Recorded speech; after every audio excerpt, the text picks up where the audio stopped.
Le travail domestique est un phénomène qu'on peut retrouver dans toutes les sociétés, qu'elles soient européennes, asiatiques ou africaines.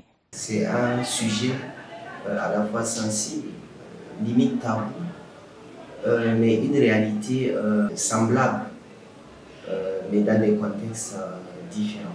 C'est important de rappeler le travail au sens de Karl Marx et Adam Smith, c'est-à-dire une activité productrice de biens et services.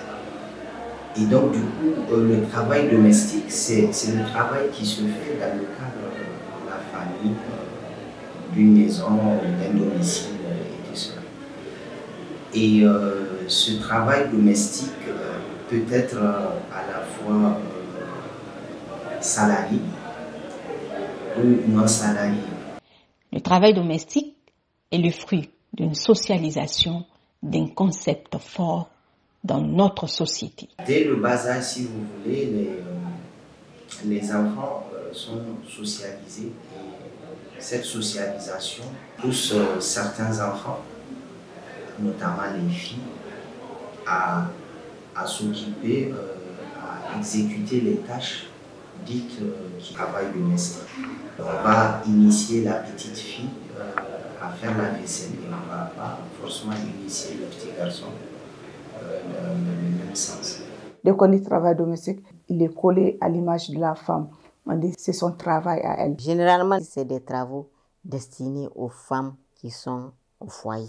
Aujourd'hui, dès l'éducation, le garçon peut aller jouer, s'asseoir à la fada et la fille doit rester aux côtés de sa mère, travailler et l'aider dans les tâches ménagères. Alors que les deux peuvent le faire et s'ils grandissent avec, c'est eux qui vont devenir les protecteurs des autres femmes. Ce concept est une préoccupation sociale ancestrale qui aujourd'hui est actualisée au regard de la place qu'occupe le travail domestique dans la société nigérienne actuelle. Ce travail, en général exécuté par les femmes, n'est pas du tout valorisé. Dans notre jargon, quand tu dis qu'une femme travaille, c'est comme si tu as affaire uniquement qu'à une femme vraiment qui part travailler dans un bureau, qui est fonctionnaire, ou une femme entrepreneur qui a son entreprise. Le reste, ce n'est pas comptabilisé. Pour tous ces acteurs, il y a donc un manque de prise de conscience de la part de la société de façon générale et des femmes en particulier pour reconnaître l'importance de ce travail domestique et surtout pour aller vers sa valorisation. Pour valoriser le travail domestique et combattre toutes ces inégalités et cette discrimination faite entre les femmes et les hommes est né le projet dénommé « Dans le silence des ondes ». Le premier objectif, c'est de contribuer à la valorisation du travail domestique pour la lutte contre les violences basées sur le genre. D'autre part aussi pour intégrer la question de l'enfance. Puisqu'on a vu beaucoup d'enfants aussi étaient impliqués dans cette situation de travail domestique. On a compris au fait que ce ne sont pas que les femmes domestiques qui ont des problèmes avec le travail domestique. C'est toutes les femmes, au fait, qui ont des problèmes avec le travail domestique. Le travail domestique, exercé par un homme, a plus de valeur aux yeux des personnes, souligne le sociologue Dr Amadou Soumana.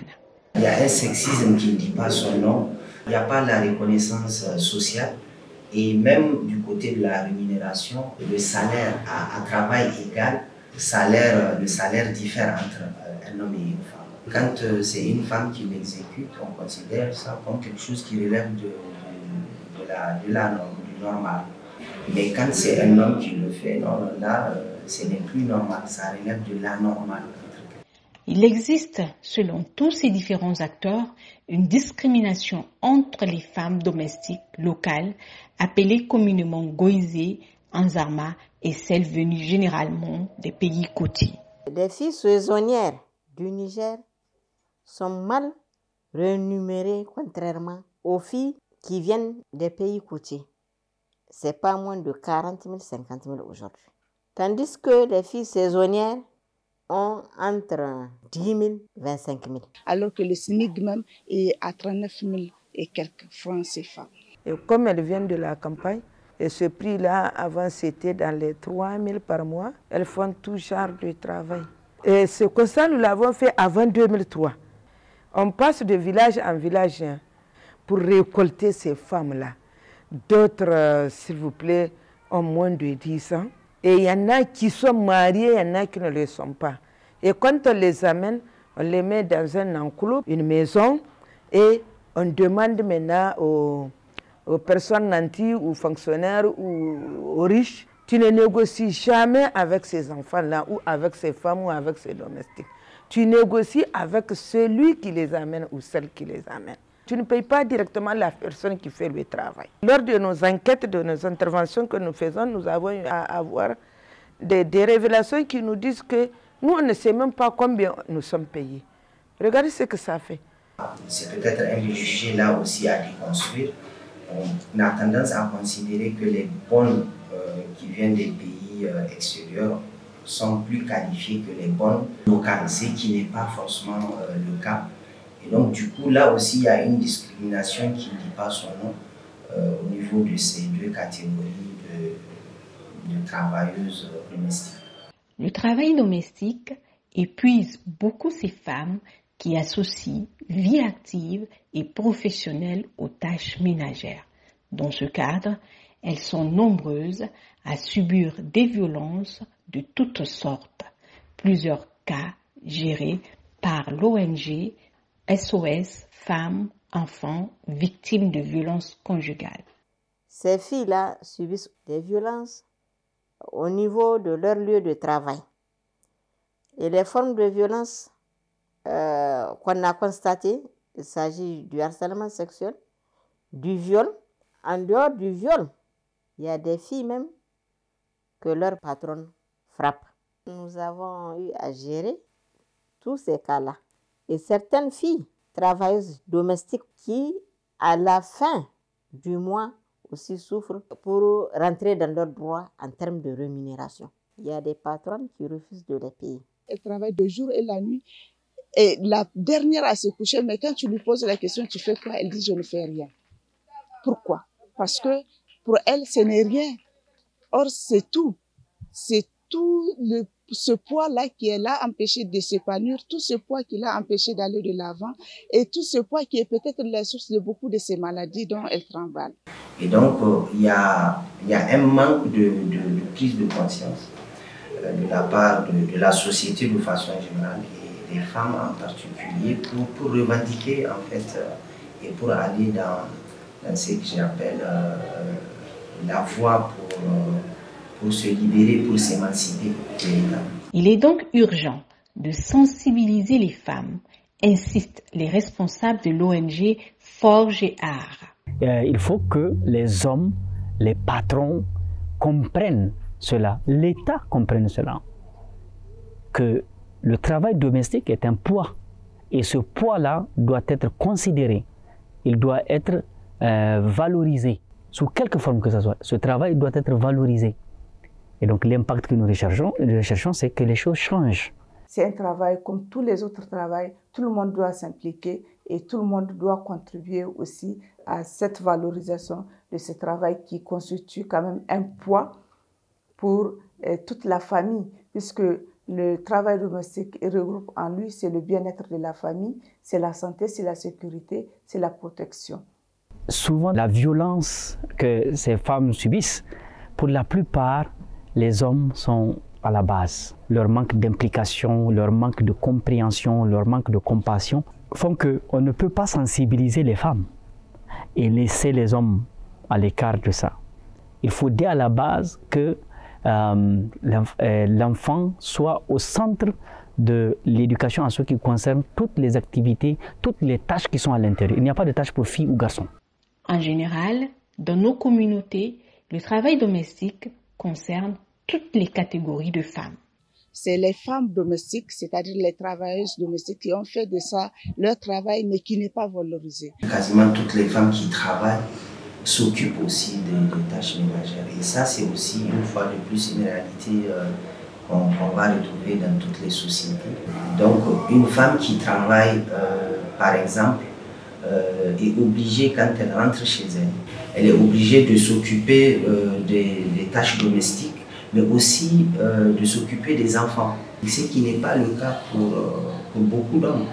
Et donc là aussi, il y a quand même des inégalités de genre à relever. Les troisièmes bénéficiaires, ce sont les femmes au foyer. Aujourd'hui, il y a beaucoup de femmes qui ne font rien. Elles ont leur diplôme, elles ont tout, mais le travail domestique a fait en sorte qu'elles sont restées à la maison sans rien faire. Et les choses ont évolué, mais les choses n'ont pas véritablement changé, aussi bien dans les sociétés occidentales que dans notre société où quand même les choses, il y a beaucoup de choses à revoir. Mère de 4 enfants, Halima est journaliste en langue au groupe de presse Tambara. Malgré la complexité de son métier, elle s'acquitte des différentes tâches ménagères de son foyer. Ni ma'aikaciya ce kuma uwa. Ina aiki a gidan rediyo Tambara tsawon shekara 9. Ina tashi da sahe karfe 6 na kare sallah kenan. Bancin na kare sallah nake tashi in yi aikace-aikace na gida. In nayi aiki na gida yin kari da kuma ɗorin rana. Tunda kun san aikin jarida tsawon ini kake yi can wurin aiki. Dan shi in na tashi nake tana da abinci na sahe kuma in yi musu na rana sai in tai wurin aiki. In na tayi karfe 8:30 kuma mukan zuwa ɗaukan labaru da cewa reportage. In sabka karfe 9 na marace kenan. In na komo gida hallo kuma inda na tsaya in ɗauka wani aikin gida duka ni nake yi a gulgushe in ƙare kuma in isar da abincin da nake yi da za mu ci da dare.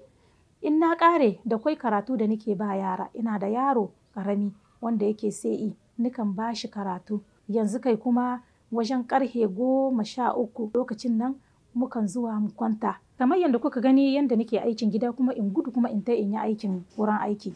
To abu ne gaskiya iya da wahala. Kana ganin mace ta tai wurin aiki ta gaji, ita ce zata aikin gida, ta koma ta tai aikin ofis kuma ta komo gida, ita ce zata aikin gida. Kenan in maza ba su kama muna, maza ba su ba mu goyon baya, ba ta yiwa ne mu cimma burin da muke son mu cimma. Madame Ousmane Oumalher, avec une licence en sociologie, sans emploi ni activité génératrice de revenus, s'occupe exclusivement des tâches ménagères de son foyer. Son témoignage est assez révélateur de tout ce que les femmes comme elle endurent au quotidien. Je me réveille à 6 heures. Après la prière, je sors. Je quitte ma chambre, là, c'est fini. Là, il faut peut-être 20h, 21h pour retourner. Je fais tout de la maison. La cuisine, lessive, vaisselle. Je fais tout. Depuis que je me suis mariée en 2011. Avant que je n'avais pas d'enfant, j'ai fait lessive pour monsieur. J'ai fait repassage même pour lui. Mais maintenant, avec les enfants, machallah, ce n'est plus possible pour moi. Je fais juste la lessive. Quand il vient, je dis, je suis fatiguée. Parfois, il me demande, qu'est-ce que tu as fait? Je dis, je travaille plus que toi. Toi, peut-être, ton bureau est climatisé. Tu passes la journée assis. Moi, dès que tu sors le matin, là, jusqu'à tu reviens après Maghrib, là, je suis debout. Je n'ai pas de sieste, je n'ai pas de repos toute la journée. Toute la journée, je n'ai pas de repos. J'ai fini ça, j'entame ça, c'est comme ça. Je vais travailler comme toute femme. J'ai étudié, j'ai fait le niveau CIP. J'ai fait jusqu'à l'université, j'ai fait 5 ans là-bas. À côté de ces femmes, la question des travaux domestiques concerne plus encore les femmes rurales qui, elles, travaillent à longueur de journée sans répit.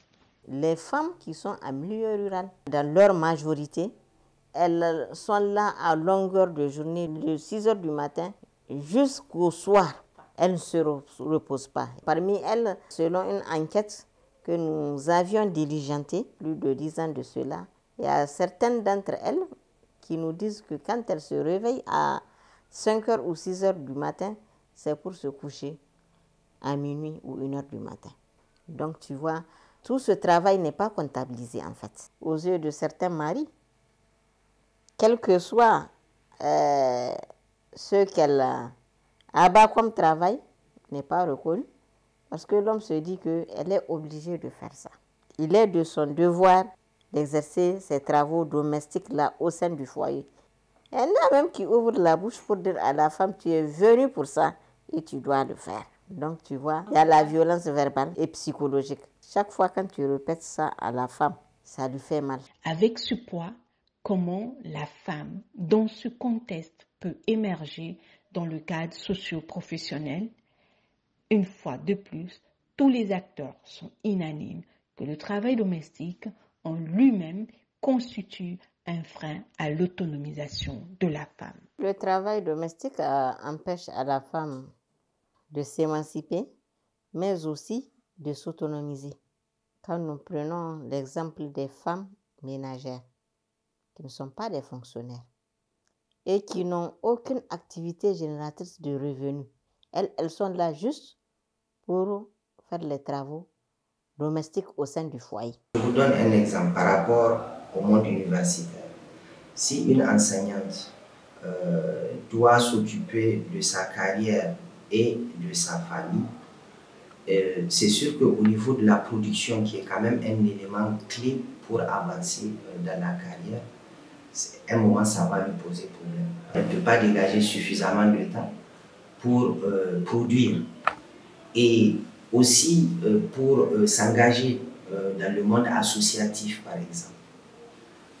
Une femme qui est enseignante et qui a des enfants et qui doit s'occuper des tâches domestiques, c'est sûr, n'aura pas les mêmes chances qu'un homme qui ne fait pas tout ça et qui doit se consacrer uniquement à sa carrière. Et donc, du coup, là aussi, il y a des discriminations, il y a des inégalités. Et je pense que c'est souvent des inégalités qu'on peut corriger. Dans certaines sociétés, les gens ont essayé de prendre en compte tout cela. La question du travail domestique nécessite que le débat soit réellement posé et que les acteurs s'impliquent fortement pour combattre ces inégalités qui constituent un frein pour l'émancipation et l'autonomisation de la femme.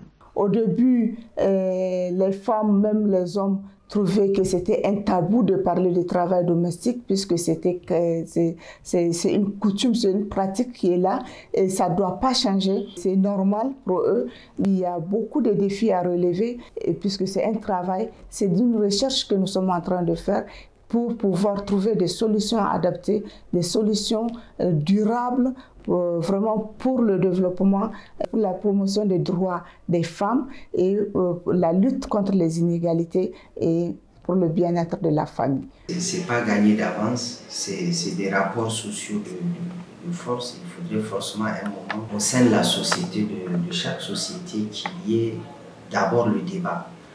Et ce débat pour dire quoi? Pour montrer en fait qu'il y a des inégalités et se dire que ces inégalités-là constituent des freins pour l'émancipation des femmes. Comment parvenir à une société beaucoup plus juste? Et tant que cette lutte s'arrête juste au niveau des femmes, je pense qu'on ne va pas obtenir gain de cause. Mais plutôt que cette lutte soit une lutte collective, où forcément les femmes, en tant qu'actrices premières, se mettent devant la scène, et derrière aussi qu'il y ait des hommes, qu'il y ait des institutions fortes, qu'il y ait beaucoup de choses pour accompagner les femmes. Je pense qu'à un moment, c'est de libérer les paroles et de laisser les femmes africaines elles-mêmes tracer les voies de leur propre émancipation. Et ça passe forcément par, une fois de plus, la sensibilisation, la prise de conscience des femmes elles-mêmes. Ainsi, le projet Dans le silence des ondes a mené plusieurs activités de sensibilisation dans le but d'un changement de comportement de la société. Nous avons réalisé des journées dédiées à la femme, comme la fête du 13 mai, la fête du 8 mars et la fête du 1er mai. Les femmes domestiques, les femmes au foyer, les femmes professionnelles, elles ont marché du rond-point de Fawa jusqu'à la commune 1. Des femmes ont été organisées en groupement et une coalition de ces groupements-là a été mise en place, et notamment un cluster qui réunit donc les femmes de ces différents groupements-là. C'est un cadre à l'intérieur duquel les femmes peuvent se rencontrer, discuter et faire des propositions concrètes par rapport à leur épanouissement. Il y a eu aussi des spectacles. Donc, du coup, il y aura des éléments qui vont permettre désormais de soulever certaines questions, de voir quelles sont vraiment les réelles sources de ces inégalités en milieu domestique. 30 représentations dans les domiciles, sur certaines places publiques et dans certaines institutions publiques, les mairies par exemple. 30 représentations, ça fait 3000 personnes touchées. Ça, c'est la jauge des places assises. Si on compte les personnes qui restent debout ou bien les personnes qui viennent même avec leur propre siège pour participer, on se retrouve souvent entre 150 et 180 spectateurs. Donc c'est un outil de sensibilisation, de changement de comportement qui, depuis la nuit des temps, a toujours été utilisé. Pour arriver à une société beaucoup plus juste, il est nécessaire aux législateurs de vulgariser et mettre en application les tests pour avoir une meilleure reconnaissance et prise en compte des heures de temps du travail domestique. Moi, je me dis qu'au niveau du code du travail, il doit y avoir un toilettage. Si je prends l'exemple de la femme travailleuse, par rapport à ses congés, il faut qu'on revoie ça. Parce que une femme travailleuse qui est dans son foyer travaille doublement. On doit revoir ses heures de travail à la baisse. Alors que les hommes fonctionnaires, quand ils partent au travail et qu'ils rentrent, ils n'ont pas un travail quelconque à faire. Vous voyez la différence? Le code doit tenir compte de cette discrimination-là faite à l'encontre des femmes fonctionnaires. Oui, un cadre légal est indispensable pour justement combattre les inégalités et surtout les discriminations, parce qu'il y a des discriminations, notamment dans le cadre du travail domestique salarié. Et ces discriminations, c'est la loi qui doit faire en sorte qu'elles n'existent plus. Et souvent, malheureusement, les lois, c'est pas qu'elles n'existent pas, mais c'est que les gens, la société l'ignorent. Au niveau des autorités, les autorités l'appliquent mal. Je pense qu'il faut faire attention aussi à ne pas se contenter juste de légiférer, c'est ce que je veux dire. Veiller à ce que cette loi soit appliquée et respectée. Et souvent, c'est ce fossé que les gens constatent et qui ne permet pas en fait une évolution réelle des choses.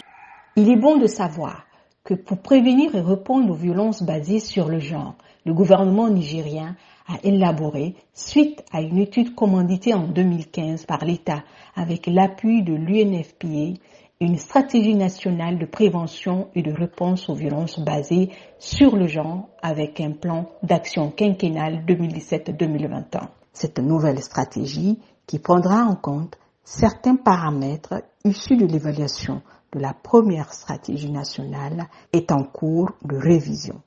Le Niger dispose également, au niveau du ministère de la Promotion de la Femme et Protection de l'Enfant, d'une stratégie d'autonomisation économique de la femme et un plan d'action. Cette stratégie prend en compte l'allègement des tâches aux femmes afin qu'elles puissent capitaliser leur temps de travail, leur permettant ainsi d'aller vers des activités génératrices de revenus, d'adhérer à des associations et de pouvoir travailler pour leur pays. Toutefois, on note que le Niger n'a toujours pas ratifié la Convention 190 sur la violence et le harcèlement et la recommandation 206 qui l'accompagne, adoptée par la Conférence internationale du travail lors du centenaire de l'Organisation internationale du travail.